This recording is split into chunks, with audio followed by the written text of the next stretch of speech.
Bonjour à toutes et à tous, bienvenue dans une nouvelle vidéo d'Anecdotes Royales. Il y a quelques semaines, avec Frédéric de Natal, nous vous avons présenté le prince Jean d'Orléans, chef de la maison royale de France, mais aujourd'hui c'est un autre prétendant que nous allons mettre à l'honneur. Il s'agit de Louis-Alphonse de Bourbon, chef de la maison de Bourbon, duc d'Anjou et descendant de Louis XIV, notre illustre roi soleil au règne long de 72 ans. Mais avant de commencer cette vidéo, n'oubliez pas de vous abonner, de la liker et de cliquer sur le bouton rejoindre.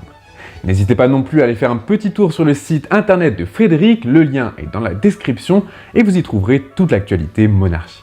Mais qui est Louis-Alphonse de Bourbon? Luis Alfonso de Borbón y Martínez Bordiú, plus connu sous le nom de Louis-Alphonse de Bourbon ou plus simplement Louis de Bourbon, est né le 25 avril 1974 à Madrid. Dans son sang coule l'histoire d'une dynastie qui a occupé plusieurs trônes d'Europe. Sa généalogie est éloquente. Par son père, il descend de Louis XIV via son petit-fils Philippe V, roi d'Espagne.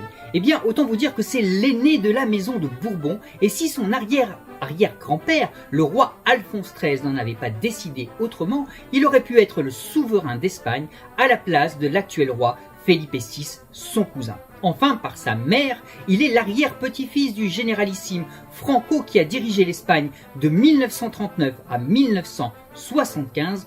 Autant dire que Louis-Alphonse de Bourbon a grandi dans un environnement familial imprégné d'histoire et de tradition royale. Partons à la découverte du prince Louis-Alphonse de Bourbon, entrons dans son intimité et découvrons son enfance. Son enfance et son adolescence ont été marqués par le sceau de la tragédie. D'abord, il y a la séparation de ses parents, le prince Alphonse et Carmen Martínez Bordiú y Franco en 1979, la mort de son frère aîné François en 1984 des suites d'un accident de voiture et enfin celle de son père en 1989 décapité par un fil tendu sur une piste de ski dans l'état du Colorado aux États-Unis. Ce décès dont il ne s'est jamais remis va le propulser de plein fouet dans la querelle dynastique qui divise la mouvance monarchiste française.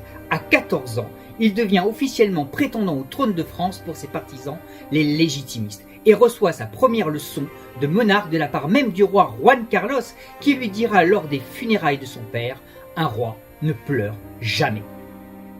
Après un bref passage scolaire à Paris, il va repartir en Espagne où il intègre le lycée français de Madrid. Par la suite, il va entamer des études universitaires en sciences économiques et financières, obtient un master en finance au collège universitaire d'études financières, la CUNEF de Madrid. Enfin vient le temps du service militaire et Louis-Alphonse de Bourbon a le cœur de le faire en France. Cependant, en tant que binational, la loi lui impose qu'il effectue ce service militaire dans le pays de résidence où il est, en l'occurrence l'Espagne. Et c'est finalement la base aéronavale située près de Grenade, là où son père a lui-même effectué son service militaire, qu'il va jurer fidélité à la monarchie espagnole. Alors, à noter quand même que dans le cadre d'un échange interarmé, Louis-Alphonse de Bourbon a effectué un stage de quelques jours au sein de la marine française, dont il est capitaine de corvette depuis 2017. Voilà donc un prince engagé, mais c'est aussi un prince proche de sa famille malgré les drames survenus. Mais qu'en est-il réellement et surtout, qui est sa famille?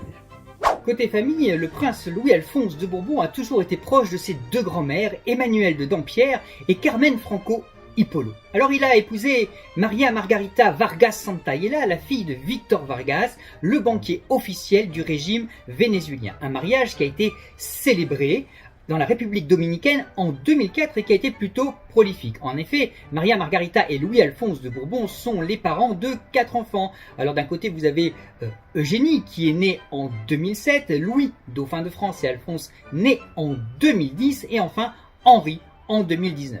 Des enfants qui sont véritablement au centre de sa vie, comme il me l'avait expliqué lui-même au cours d'une soirée où je l'avais rencontré. Chez lui, on parle plusieurs langues, naturellement l'espagnol, sa langue de naissance, l'anglais et enfin le français. Pour le volet professionnel, eh bien Louis-Alphonse de Bourbon est un entrepreneur qui est reconnu, mais comme tout businessman va connaître et a connu même des hauts et des bas, parfois étalés à la une de la presse. Ainsi vont malheureusement les affaires. Le prince est donc un travailleur, cultivé et un père de famille assumé. Il est maintenant temps d'aborder le chapitre politique. concernant le volet politique, Louis-Alphonse de Bourbon, dit Louis XX pour les légitimistes, est un partisan de la monarchie constitutionnelle. Il l'a déclaré à plusieurs reprises, n'en déplaise à certains de ses partisans qui ne conçoivent pas du tout le retour de la monarchie, sans sa forme absolutiste d'ancien régime. C'est un catholique affirmé et convaincu.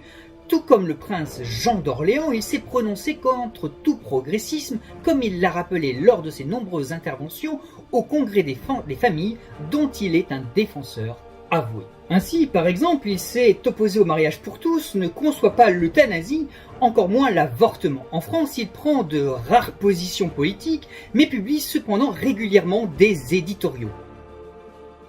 Il s'est rangé aux côtés des Gilets jaunes en 2018. D'ailleurs, il a même généré un buzz à ce sujet, et plus dernièrement, aux côtés des agriculteurs, ou a participé récemment à une marche pro-vie.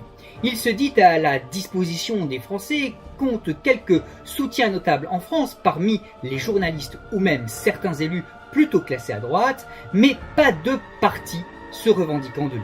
Des partis politiques peut-être, mais plusieurs associations soutiennent le duc d'Anjou. Si les légitimistes restent minoritaires au sein de la mouvance royaliste, on compte cependant des associations qui le soutiennent activement, comme Présence du souvenir bourbonien, Vexilia Galliae ou même encore le Cercle d'action légitimiste qui édite un webzine qui retrace les grandes lignes de la pensée de Louis de Bourbon ou même ses activités. Alors chaque année, on peut le voir naturellement à la chapelle expiatoire tous les 21 janvier où il vient rendre hommage à Louis XVI, vous savez, le roi de France guillotiné par la Révolution française en 1793, ou encore en septembre à la date anniversaire de la fondation de l'Hôtel des Invalides par son ancêtre Louis XIV. Alors, il faut également savoir que Louis de Bourbon est également impliqué dans des activités liées à la préservation de la culture et de l'histoire française. Le prince est soutenu, mais soutient beaucoup de leaders politiques, principalement à l'étranger, en Espagne, mais aussi en France.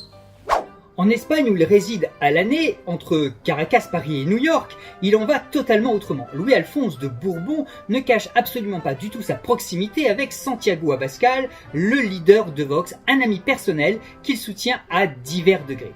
Il suffit d'ailleurs de regarder un petit peu Internet et on s'apercevra que le prince partage, ou a partagé en tout cas à de nombreuses reprises, des tweets provenant du parti Vox. Alors, il est aussi titré duc d'Anjou, Louis-Alphonse de Bourbon, un titre de courtoisie qui lui est difficile de lui contester puisqu'il a été reconnu par la justice française après un long procès qui a opposé son frère, le prince Alphonse, à feu le comte de Paris, Henri d'Orléans. Mais Louis-Alphonse de Bourbon est aussi l'héritier du legs franquiste qu'il assume totalement, comme en témoignent ses déclarations sur le sujet.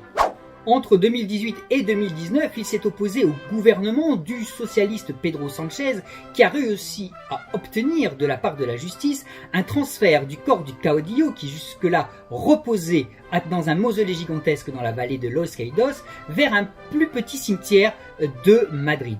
Alors c'est un combat qui a été largement médiatisé en Espagne et a fait régulièrement la une des journaux. Alors il faut savoir aussi qu'également Louis-Alphonse de Bourbon est président d'honneur de la Fondation Franco et chaque année il rend hommage à la mémoire du généralissime en compagnie de ses partisans. Alors pour l'anecdote, il faut savoir qu'il y a également un petit parti carliste qui soutient ses droits au trône d'Espagne. À côté de toute cette vie politique bien remplie, Louis-Alphonse de Bourbon est aussi un fervent défenseur des causes sociales et humanitaires, engagé même dans la défense de l'environnement. Il a participé à des œuvres de bienfaisance, à des actions caricatives. C'est un sportif accompli qui s'efforce de mettre en avant les valeurs de solidarité et d'entraide. Et donc Frédéric, est-ce que Louis-Alphonse de Bourbon est le vrai ou du moins le plus légitime prétendant au trône de France ? Eh bien, naturellement, il ne m'appartient pas de décider qui des deux prétendants au trône de France, avec Jean d'Orléans, est le plus légitime. Mais il n'en demeure pas moins qu'au-delà de cette querelle dynastique qui perdure depuis 1883 dans la mouvance monarchiste française, qui fait même d'ailleurs débat chez les juristes les plus confirmés, le duc d'Anjou et l'actuel comte de Paris entretiennent de bonnes relations puisqu'on les a vus fréquemment l'un à côté de l'autre au cours de cérémonies. Nous avons parlé d'un prince français, mais il ne faut pas oublier ses origines espagnoles. Et justement, quelles sont ses relations avec la couronne d'Espagne ? Depuis 2016, Louis-Alphonse de Bourbon s'est officiellement réconcilié avec la famille royale d'Espagne après des décennies de tensions entre son père et le roi Juan Carlos, qui n'a pas hésité à retirer à Alphonse de Bourbon en 1987 son prédicat d'Altesse royale pour lui et sa lignée. Bien que cela fasse encore débat, puisque en France, on estime que, étant né après cette décision, Louis-Alphonse de Bourbon peut le conserver à titre viager. Enfin, il faut savoir que, même si en Espagne on ne l'appelle que Don Luis Alfonso, il aurait pu être aussi duc de Franco et même grand d'Espagne si, une fois de plus, le gouvernement espagnol n'avait pas mis son grain de sel et décidé d'en faire autrement en supprimant tous les titres qui avaient une relation de près ou de loin avec le franquisme, dans ce qui ressemble malheureusement à un révisionnisme très saugrenu. Voilà tout ce que l'on pouvait dire sur le prince Louis-Alphonse de Bourbon, dont la figure divise ou rassemble, il en dépend bien sûr de votre point de vue. Et vous pouvez l'exprimer dans les commentaires, tout en étant respectueux. De mon côté, je vous dis à la semaine prochaine pour une nouvelle vidéo. N'oubliez pas de vous abonner, d'activer la cloche de notification et de cliquer sur le bouton rejoindre pour accéder à quelques petits avantages comme l'accès à nos vidéos en avant-première. Je laisse le mot de la fin à Frédéric, n'oubliez pas de faire un tour sur son site internet et je vous dis à la semaine prochaine. Moi, je vous donne désormais rendez-vous pour une dernière vidéo consacrée aux prétendants au trône de France avec, cette fois-ci, la figure du prince Jean-Christophe Napoléon.